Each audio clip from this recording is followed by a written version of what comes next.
Imagine the world's biggest band at the absolute zenith of its creative and commercial powers.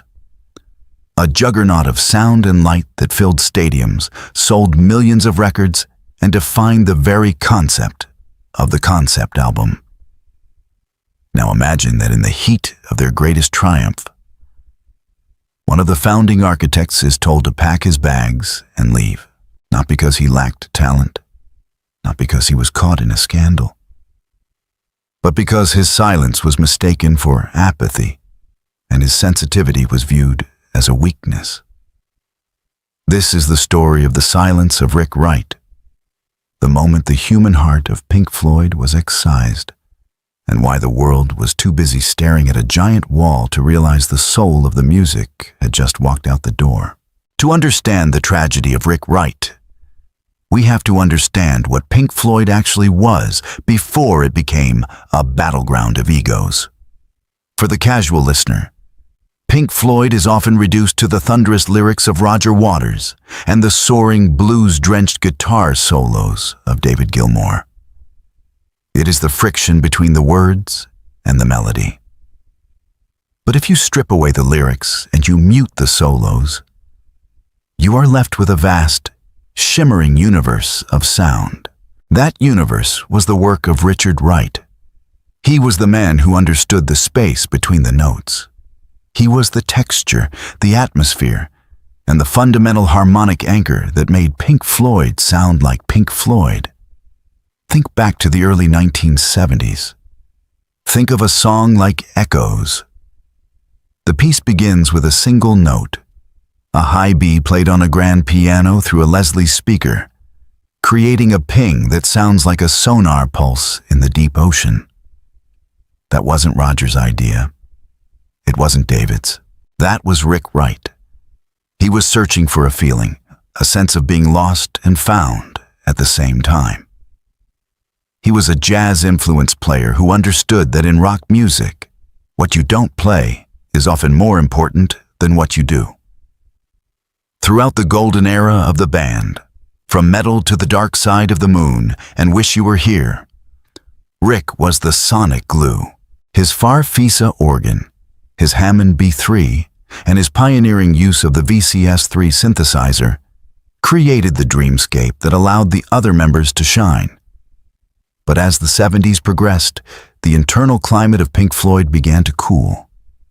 The camaraderie of the early days, where the four of them would experiment for hours in a studio, was replaced by a rigid, industrial hierarchy. Roger Waters was becoming the undisputed director of the project, and his vision was increasingly focused on narrative, lyrics, and biting social commentary. In this new world, Rick Wright's ethereal contributions were seen as secondary. By the time the band reached the recording sessions for Animals in 1977, the cracks were becoming chasms. Rick Wright was going through a painful divorce and struggling with a growing sense of isolation. While Roger and David were locked in a power struggle, Rick began to withdraw. He wasn't bringing completed songs to the table anymore. To a man like Roger Waters, who possessed an obsessive work ethic and a demand for total control, Rick's creative block was seen as a betrayal of the group's mission. Roger saw a passenger where there used to be a partner. And then came The Wall. The sessions for The Wall took place in France, under a cloud of financial desperation. The band had lost millions in bad investments and were facing bankruptcy. They needed a hit, and they needed it fast.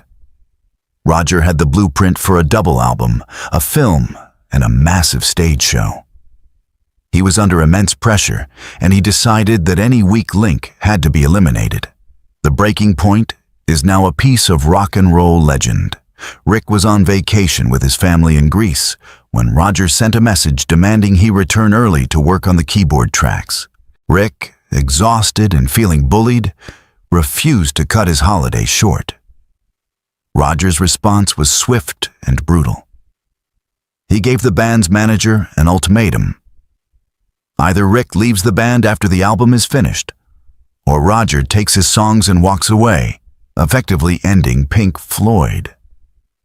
David Gilmour and Nick Mason, faced with the prospect of total financial ruin and the end of their careers, ultimately acquiesced.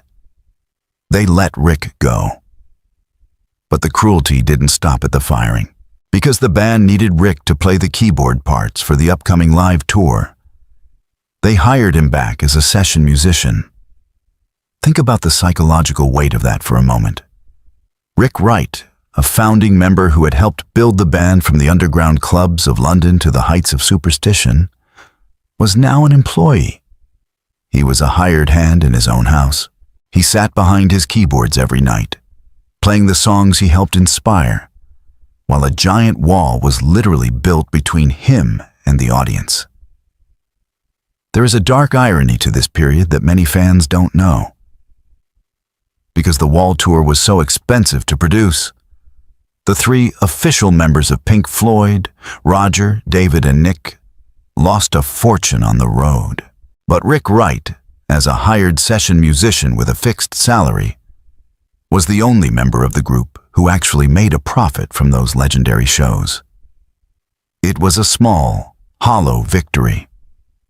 The damage was done. The human side of Pink Floyd had been expelled. If you listen closely to the records that followed, you can hear the absence. The final cut, released in 1983, is the only Pink Floyd album without Rick Wright. It is often described as a Roger Waters solo album in all but name. It is brilliant in its own way, filled with venom and poetic despair, but it is sonically claustrophobic. It lacks the air, the float, and the celestial warmth that Rick always provided. Without Rick to balance Roger's cynicism, the music became brittle. The Pink Floyd sound had been replaced by a monologue. What if Rick Wright had stayed? What if Roger had recognized that Rick's silence wasn't laziness, but a cry for help from a man who felt his creative home was being turned into a factory? If Rick had been allowed to bring his jazz sensibilities and his melodic grace to the 80s era of the band, we might have seen a version of The Wall that felt more like a conversation and less like an assault. We might have seen the band navigate the synth-pop era with the same sophistication they brought to the psychedelic 60s. Instead, we got a decade of lawsuits and bitterness. When Roger left in the mid-80s and David Gilmour took the reins, one of his first moves was to bring Rick back. He knew that he couldn't recreate the magic without that specific third ingredient. But even then, the return was complicated. For years, Rick was still legally a session player, a ghost of his former self, slowly rebuilding his confidence. It wasn't until 1994's The Division Bell that we truly heard Rick Wright again. On that album, Rick co-wrote several tracks and sang lead vocals on the haunting Wearing the Inside Out. The lyrics of that song are a direct reflection of his years in the wilderness.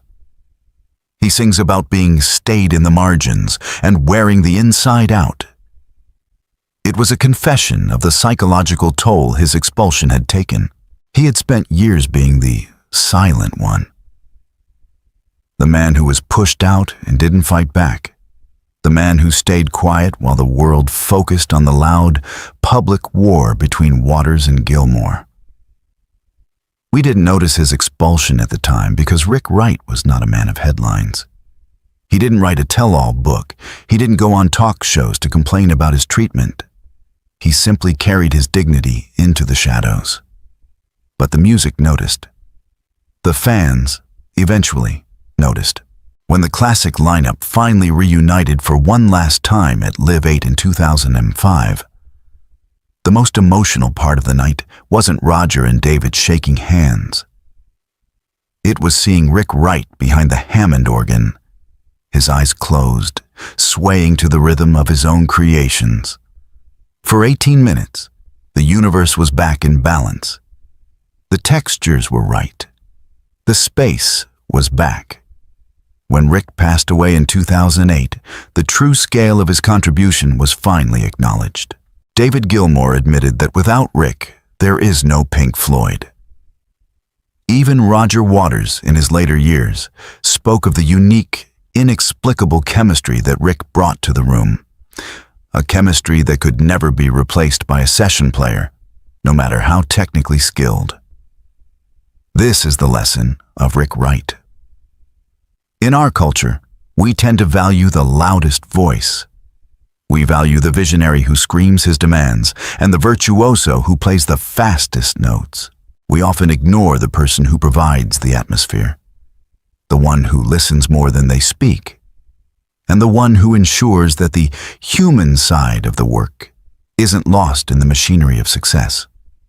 Rick Wright was the soul of Pink Floyd, and his expulsion was a cautionary tale about what happens when ego is allowed to override empathy. He was the architect of the void, the man who made us feel the vastness of space and the intimacy of a heartbeat at the same time. The silence of Rick Wright wasn't just his own. It was a silence that fell over the music itself, a missing frequency that we are only now beginning to fully understand. As we look back at the history of this legendary band, we must realize that while the wall was impressive, it was the man behind the keys who made us care about what was on the other side. His legacy isn't just in the notes he played, but in the beautiful, haunting echoes he left behind for us to find in his absence.